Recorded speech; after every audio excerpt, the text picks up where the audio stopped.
आइए एक नए वीडियो में मिलते हैं आज। और आज टॉपिक है हमारा सिमिलर ट्रायंगल। बहुत सारे स्टूडेंट्स को प्रॉब्लम होता है, क्लास 10th का ही टॉपिक है। सिमिलर ट्रायंगल किसको कहते हैं, पहले हम लोग इसको देखते हैं। सिमिलर ट्रायंगल ऐसा ट्रायंगल जिसका शेप और साइज सेम हो, ये हम लोग जानते हैं कि उसको कहते हैं कॉन्ग्रुएंट ट्रायंगल। मान लीजिए हमारे पास एक ट्रायंगल है ABC, तो कॉन्ग्रुएंट ट्रायंगल देख लें। अगर ABC एक ट्रायंगल है, सपोज कीजिए PQR दूसरा ट्रायंगल है, शेप और साइज दोनों सेम है। मान लेते हैं ये 8 सेंटीमीटर है, तो इसमें कोई साइड 8 होगा। इसमें अगर 7 है तो ये 7 सेंटीमीटर, ये अगर 10 सेंटीमीटर है तो ये भी 10 सेंटीमीटर है। तो ये दोनों हमारा कॉन्ग्रुएंट ट्रायंगल कहलाएगा। सिमिलर भी है, ये हर कॉन्ग्रुएंट ट्रायंगल सिमिलर भी होता है। लेकिन अगर किसी ट्रायंगल में बेसिकली अगर हम सिमिलर में देखें, शेप सेम होगा लेकिन साइज में अंतर आ जाएगा, अगर हम लोग कहेंगे कि वो कैसा ट्रायंगल है, सिमिलर ट्रायंगल है। जैसे एग्जाम्पल दें, अगर तो ओरिजिनल ताजमहल आप देखें आगरा में, और आपके घर में रखा हुआ एक प्रोटोटाइप उसका अगर है, और उसका एक प्रतिरूप अगर आप देखें, तो दोनों सिमिलर है, दे आर नॉट कॉन्ग्रुएंट। अगर सपोज कीजिए कि हमने ये ट्रायंगल ABC बनाया, और इसमें ये एंगल मान लेते हैं कि ये एंगल 60 डिग्री है, इसमें भी आपको कहीं 60 डिग्री मिलेगा। ये अगर सपोज करते हैं 50 डिग्री है, इसमें कहीं आपको 50 मिल सकता है। निश्चित रूप से एंगल सम प्रॉपर्टी से ये थर्ड एंगल जो इसका होगा वो 70 डिग्री होगा, ये भी 70 डिग्री हो गया। इस तरह से अगर हम देखें तो ये दोनों ट्रायंगल सिमिलर है, इसको इक्विएंगुलर ट्रायंगल भी कहते हैं। तो इक्विएंगुलर ट्रायंगल का मतलब कि अगर ट्रायंगल्स का कॉरस्पॉन्डिंग एंगल्स इक्वल है तो इसे हम क्या कहेंगे, सिमिलर ट्रायंगल कहेंगे। इसे क्या कहेंगे हम लोग, सिमिलर ट्रायंगल कहते हैं।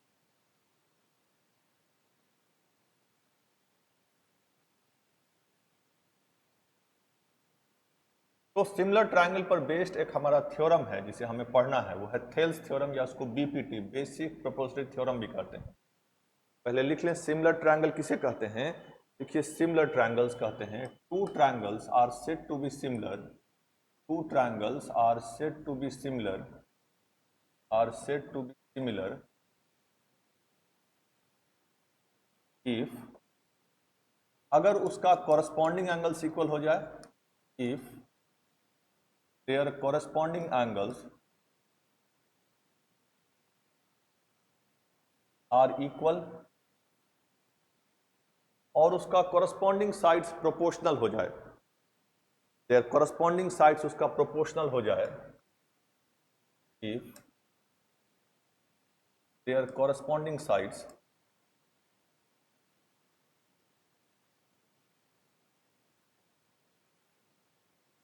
are proportional।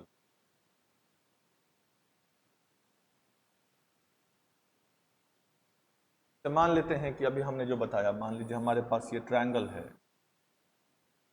है ABC, और दूसरा ट्रायंगल है PQR।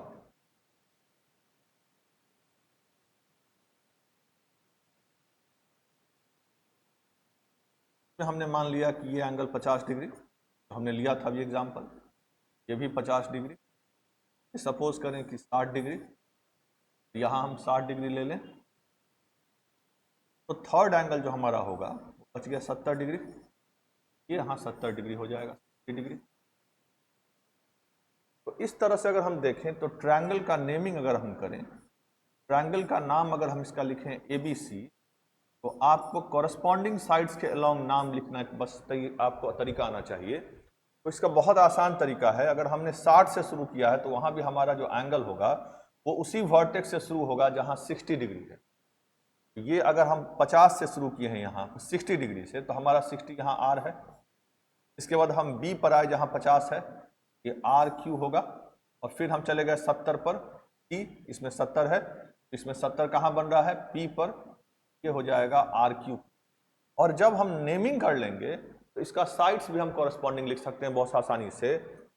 ये हो जाएगा AB बाई, इसका साइड ले लेंगे RQ, इक्वल टू, अगर अगला दो साइड लेते हैं BC, ये हो जाएगा QP, थर्ड साइड हमारा हो जाएगा AC बाई RP। जब हम लोग सिमिलैरिटी का क्राइटेरिया देखेंगे तो इसको फिर से रिवाइज करेंगे। आज हम लोग इसमें पढ़ेंगे इसका बेसिक प्रोपोर्शनलिटी थ्योरम, जिसे थेल्स थ्योरम भी कहते हैं।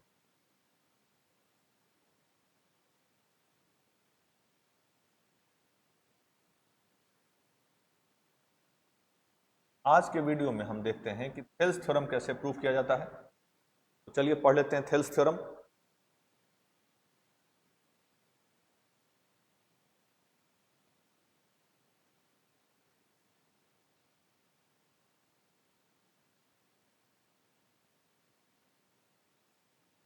थेल्स थ्योरम कहता है कि अगर किसी भी ट्रायंगल में, किसी भी तरह के ट्रायंगल में, अगर मान लीजिए ये ट्रायंगल ABC है, ये ट्रायंगल ABC में कहता है कि अगर किसी भी साइड के पैरेलल एक लाइन ड्रॉ करें, किसी भी साइड के पैरेलल, मान लीजिए अभी हम इस साइड BC के पैरेलल एक लाइन ड्रॉ करें DE,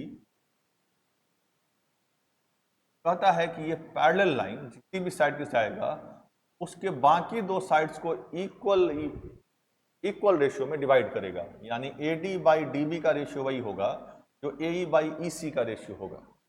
थ्योरम कहता है if a line is drawn, if a line is drawn, if a line is drawn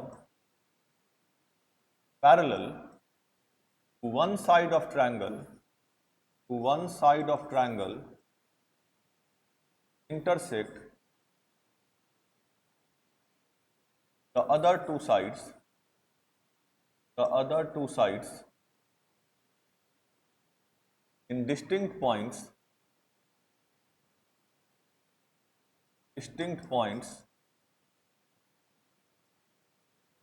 then the other two sides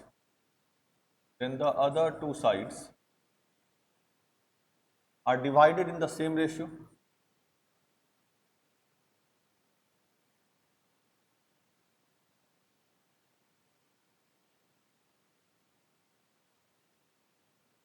ये थ्योरम अक्सर एग्जाम में, बोर्ड एग्जाम में आता है और लिखा जाता है कि स्टेट एंड प्रूव। तो आपको स्टेटमेंट भी याद करना होगा। कहता है if a line is drawn, if a line DE is drawn parallel to one side of triangle, कौन सा साइड हमारा BC, to intersect the other two sides, कौन से दो साइड AB और AC को इंटरसेक्ट किया D और E पर, इन डिस्टिंक्ट पॉइंट्स, यानी अलग अलग पॉइंट्स पर इसको यहाँ पर इंटरसेक्ट किया है। तो कहता है कि जो दो साइड्स होगा उसका रेशियो सेम रेशियो में डिवाइड करेगा, यानी AD बाई DB का रेशियो वही होगा जो AE बाई EC का रेशियो होगा।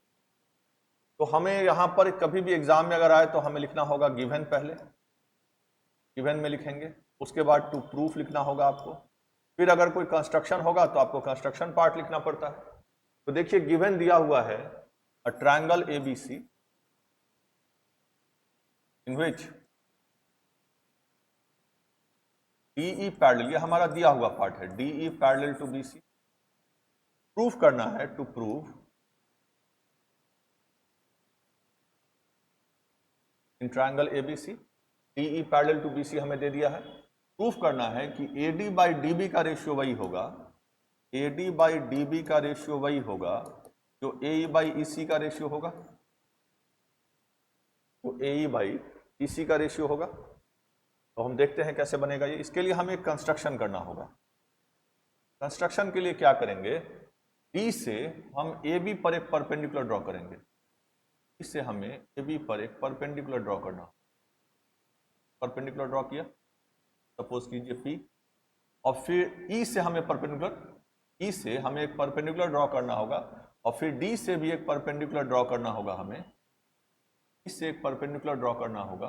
मान लेते हैं ये Q है, AC पर, E से परपेंडिकुलर ड्रॉ किया हमने AB पर और D से AC पर। तो कंस्ट्रक्शन हमने किया ड्रॉ, पहला कंस्ट्रक्शन ड्रॉ किया DQ perpendicular to AC and EP perpendicular to AB, EP perpendicular to AB। और आपको करना क्या है, PE और इसको भी ज्वाइन कर देना। इस प्रूफिंग के लिए आपको BE और DC को भी ज्वाइन कर देना। Join BE and DC, join, इसे ज्वाइन किया हमने BE और DC को, BE एंड DC। अब हम चलते हैं अपने प्रूफिंग के पार्ट में।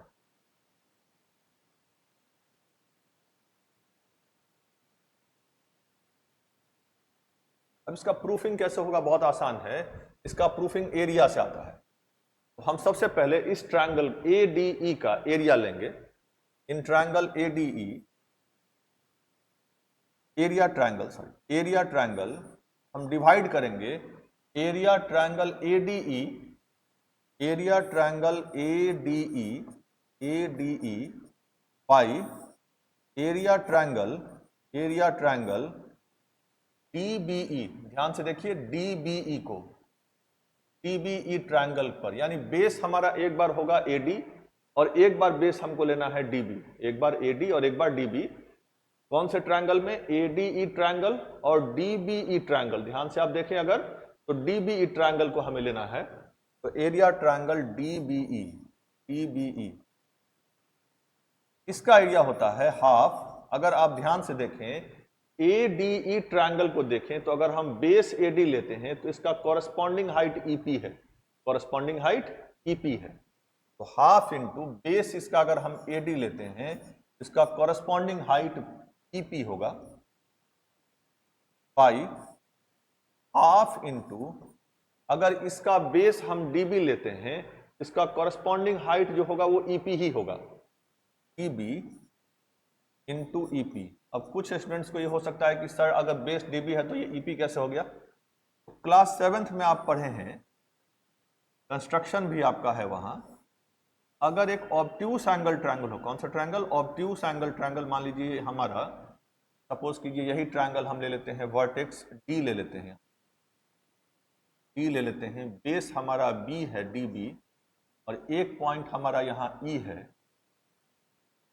अब E से परपेंडिकुलर यहाँ तो जाएगा नहीं, तो इसके लिए हम क्या करते हैं, DB बेस को पीछे की तरफ प्रोड्यूस या एक्सटेंड कहें तो करते हैं।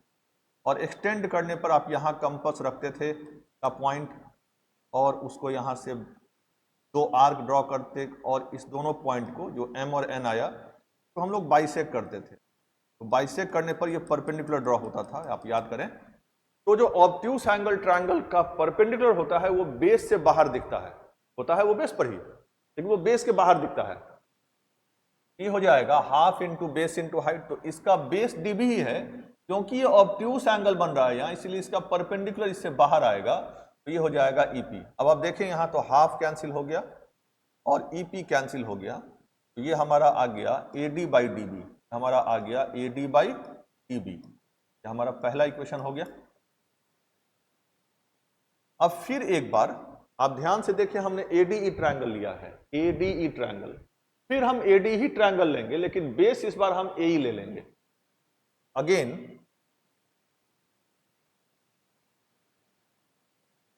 Area triangle ADE by area triangle. अब हम ट्रायंगल ले लेते हैं ECD। कौन सा ट्रायंगल? ECD triangle. ये ECD triangle, area triangle ECD, ये हो जाएगा हाफ इंटू। अब अगर ADE ट्रायंगल देखें, यहां भी हमने ADE ही लिया है, लेकिन इस बार हमने ADE का बेस AD लिया, फिर हम AD ही ले रहे हैं लेकिन बेस अब AE ले लेंगे। तो बेस AE, लेकिन जब बेस AE लेंगे तो कॉरस्पॉन्डिंग हाइट DQ हो जाएगा, DQ बाई हाफ इंटू, अब की बार बेस हमारा क्या आएगा इस बार EC। फिर वही कॉन्सेप्ट कि obtuse angle triangle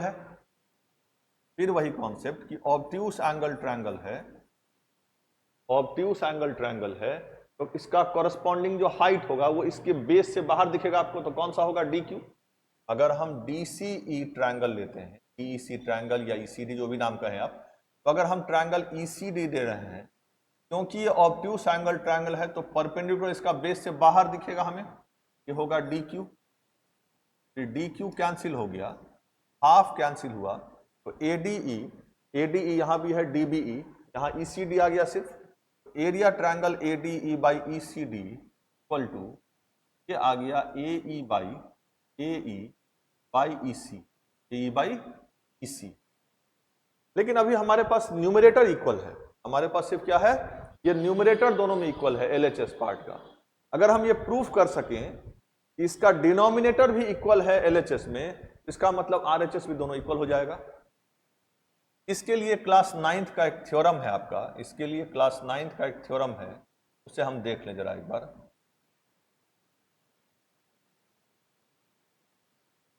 triangles on same base, triangles on same base, triangles on same base, on same base and between same parallel lines, and between same parallel lines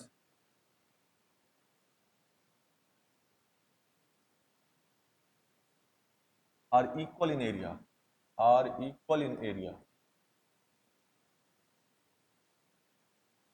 देखिए theorem क्या है, कहता है कि अगर आप एक बेस ले लें, सपोज कि यही हम ट्रायंगल ले लें ए बी, हम इस पर ट्रायंगल बनाने वाले हैं, बेस यही रहेगा हमारा, इस पर हम दो ट्रायंगल बनाएंगे, लेकिन क्राइटेरिया क्या है, इसके पैरेलल एक लाइन पहले ड्रॉ कर लें, इसके पैरेलल एक पहले लाइन ड्रॉ कर लें।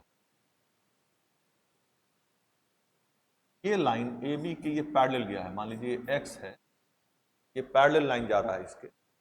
अब इस पर दो पॉइंट हम ले लें, सपोज कीजिए एक पॉइंट ले लेते हैं Q और एक पॉइंट ले लेते हैं R। अब Q से यहां हम लेते हुए एक ट्रायंगल ड्रॉ कर लें और फिर R से होते हुए एक हम ट्रायंगल ड्रॉ कर लें, तो अब हमारे पास यही थ्योरम देखिए, यहाँ triangles on same base, base हमारा AB है and between same parallel lines, तो इसका एरिया इक्वल होगा।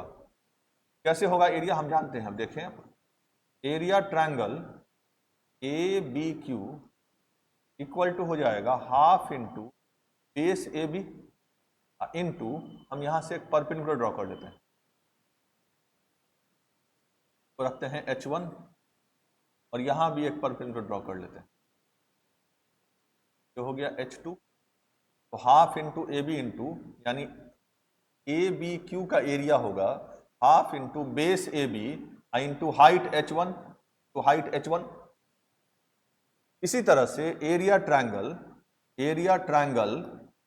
ABR का एरिया हो जाएगा, ABR का एरिया हाफ इंटू बेस, अगर हम फिर वही AB लें, क्योंकि इसका बेस तो AB है, लेकिन हाइट इस बार इसका क्या है, ABR का हाइट हो जाएगा H2। किसी दो पैरेलल लाइंस के बीच का दूरी हमेशा इक्वल होता है, इसका मतलब कि H1 और H2 इक्वल है, क्योंकि H1 H2 इक्वल, दोनों में AB, दोनों में हाफ, तो as H1 equal to H2, तो therefore area triangle ABQ equal to area triangle ABR। तो हमारा थ्योरम भी प्रूफ हो गया कि triangles on same base and between same parallel lines are equal in area. तो अब अगर हम अपने थ्योरम पर चलें तो हम लिख सकते हैं, बट यहां देखें, आप ध्यान से देखें ये दोनों ट्रायंगल को, DBE ट्रायंगल और ECD ट्रायंगल को, कौन सा base, same base DE and between same parallel line BC। DE base हो गया और उसी बेस पर ये दो ट्रायंगल है, आप देख लें यहाँ, ये देखिए ये दोनों ट्रायंगल सेम बेस पर है इसी, and between same parallel lines, ये देखिए हम इसको ड्रॉ कर दे रहे हैं, बिटवीन सेम पैरेलल लाइन, ये दोनों ट्रायंगल है। But area triangle DBE is equal to area triangle ECD।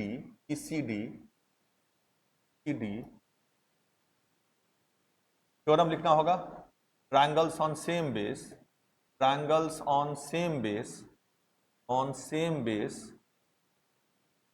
and between same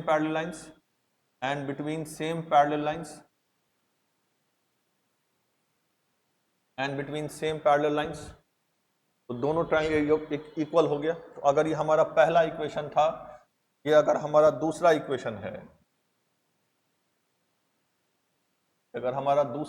है, और ये थर्ड हमने थ्योरम यूज किया, तो अब देखिए हम लिख सकते हैं न्यूमरेटर दोनों में इक्वल। हम ये भी प्रूफ कर चुके हैं कि DBE और ECD भी इक्वल है, तो from 1, 2 and 3,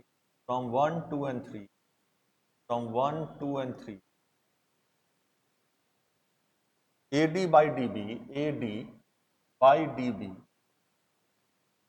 AD by DB is equal to AE by EC। हमारा प्रूफ हो गया, AE by EC। ये हमारा प्रूफ हो गया।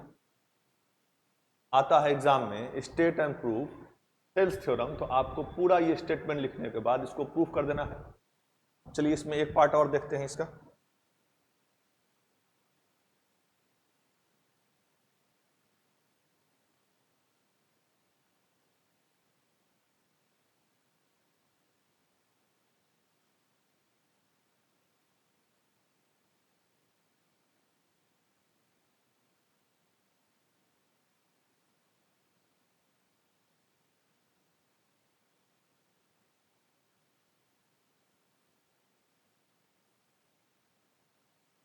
हमारे इस ट्रायंगल में ABC ट्रायंगल में जो DE है हमारा आया है as AD by DB is equal to AE by EC, AE by EC हमारा आया है AD by DB is equal to AE by EC। तो अगर हम दोनों तरफ किसी रेशियो में सेम, जैसे मान लीजिए कि 2/5 इक्वल टू 2/5 लिखा हुआ है, तो हम दोनों तरफ अगर एक ऐड कर दें तो कोई फर्क नहीं रेशियो पड़ेगा। ये हो जाएगा 7/5 इज इक्वल टू 7/5। इसी तरह से इसमें अगर हम दोनों में 1 ऐड कर दें, अगर हम दोनों में 1 ऐड कर दें, AD by DB plus 1 is equal to AE by EC plus 1। Add करने पर हमारा रिजल्ट आएगा, सो दैट इंप्लाइज इसका एलसीएम होगा DB, ये हो जाएगा AD plus DB is equal to, इधर एलसीएम हमारा आ जाएगा EC, ये आ जाएगा AE प्लस EC।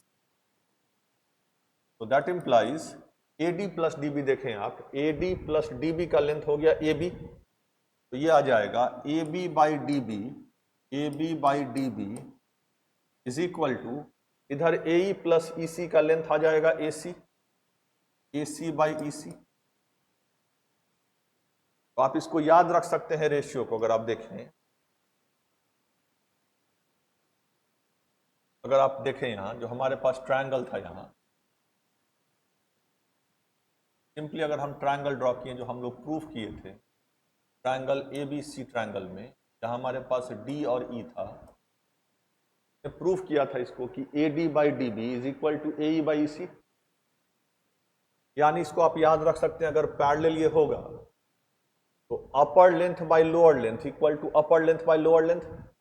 और अगर हम अपने थर्ड केस में देखें तो ये आ गया total length AB, total length by DB upper length equal to total length by upper length by EC। अगर आप इसको ऐसे भी याद रखें, total length by lower length, तो ये हमारा आ जाएगा, आया हुआ है total length by lower length. तो आप जैसे भी याद रखें, आपको सॉल्व करना है क्वेश्चन, तो ये रिजल्ट आपके काम का है, तो अप्लाई करेंगे और नेक्स्ट वीडियो में इस पर हम लोग क्वेश्चन देखेंगे। तो आप इसे नोट करके